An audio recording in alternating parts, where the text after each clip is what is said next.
Selamat datang kembali di pembahasan kita. Kali ini kita coba gali lebih dalam ya, pemikiran Simon Sinek. Kita lihat intisari dari beberapa bukunya yang cukup berpengaruh. Sumbernya dari rangkuman di gramedia.com yang Anda bagikan. Tujuannya sih simpel aja, biar kita semua cepat paham gagasan utamanya Sinek soal purpose, kepemimpinan, sama visi jangka panjang itu. Iya, betul. Kita bakal lihat nih gimana ide-ide di buku kayak Start with Why, terus Find Your Why, Leaders Eat Less, sama The Infinite Game. Itu semua nyambung sebenarnya. Jadi satu kerangka pikir yang, kuat gitu. Berguna banget buat kita pribadi atau buat organisasi juga. Oke, kita mulai dari dasarnya dulu ya, start with why. Konsep lingkaran emas, mengapa, bagaimana, apa. Kedengarannya simple ya, tapi kok kayaknya dampaknya gede banget. Kebanyakan kan fokusnya di apa ya, apa yang dikerjain. Biar efisien, biar beda. Tapi, yang benar-benar hidup dari mengapanya itu, nah itu jarang. Dan mengapa di sini tuh bukan soal cari untung atau profit ya, itu kan hasil aja. Ini lebih ke tujuan inti, keyakinan paling dasar. Alasan kita ada tuh ngapain sih? Gitu. Hmm, Sinek kan kali contoh tuh. Kayak Martin Luther King Jr., Steve Jobs, Wright bersaudara. Mereka semua kuat banget di artikulasi mengapanya. Dan itu yang bikin orang lain, ya, tertarik buat ikut. Bukan dipaksa, tapi pengen, gitu. oke. Jadi karena ada kesamaan belief ya, kesamaan keyakinan. Menarik banget. Tapi nih, seringkali kan nyari mengapa itu nggak gampang ya, susah gitu. Nah, gimana caranya Sinek bantu kita nemuin itu? Di sini buku Find Your Why berperan ya, yang dia tulis bareng orang lain itu. Iya, bener banget. Buku itu memang dirancang sebagai panduan praktis, kayak workbook lah. Isinya langkah demi langkah, ada latihan-latihannya, ada ilustrasi, buat bantu kita atau tim kita gali mengapa yang spesifik punya kita sendiri. Jadi benar-benar dibimbing gitu ya? Iya, bahkan menjawab keraguan-keraguan umum juga. Misalnya, gimana kalau mengapa kita kok mirip sama kompetitor? Atau, aduh kerjaan saya sekarang kayaknya nggak nyambung nih sama mengapa saya, gimana dong? Intinya sih, buku itu mau bantu kita nemuin dan hidupin mengapa. Biar kerja lebih puas, lebih terinspirasi gitu. Oke. Nah, kalau udah ketemu mengapanya, terus gimana hubungannya ke cara kita memimpin? Di sini Sinex bahas di Leaders Eat Last, kan?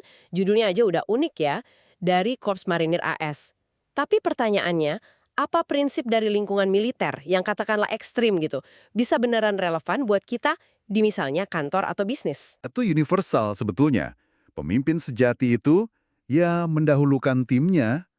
Sesimpel itu, mereka fokus ciptain yang namanya lingkaran keselamatan. Jadi lingkungan kerja di mana orang merasa aman, dipercaya, dihargai. Lingkaran keselamatan. Hmm, Iya. Kayak perwira marinir yang beneran makan paling akhir, pemimpin hebat itu rela berkorban demi timnya. Nggak cuma ngomong doang. Jadi ada pengorbanan nyata gitu ya? Betul, pengorbanan itu yang bangun kepercayaan mendalam. Kalau udah percaya, kerjasama itu ngalir aja. Nggak usah disuruh-suruh buat capai hal hebat bareng-bareng. Contohnya memang ada dari militer. Tapi banyak juga kok dari bisnis-bisnis yang berhasil bangun kultur kayak gitu.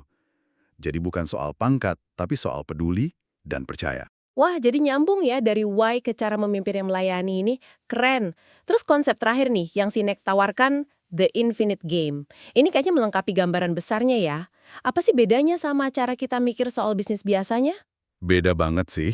Sinek bedain antara finite game, permainan terbatas, sama infinite game, permainan tak terbatas. Oke. Kalau finite game itu jelas aturannya, pemainnya tahu siapa aja, tujuannya menang, terus selesai. Kayak main bola lah. Nah, kalau infinite game, kayak bisnis, politik, bahkan hidup kita ini, itu nggak ada garis finishnya. Nggak ada menang absolut.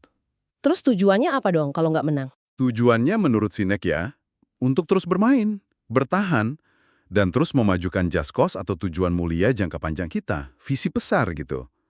Pemimpin yang mikirnya infinite, itu nggak cuma pusing mikirin cara ngalahin kompetitor kuartal ini aja, fokusnya lebih ke gimana bangun organisasi yang kuat, adaptif, inovatif, inspiratif, yang bisa bertahan jauh melampaui masa jabatan dia sendiri. Jadi rival itu bukan musuh ya? Bukan musuh buat dihancurin, tapi lebih kayak, ya, pendorong biar kita jadi lebih baik lagi.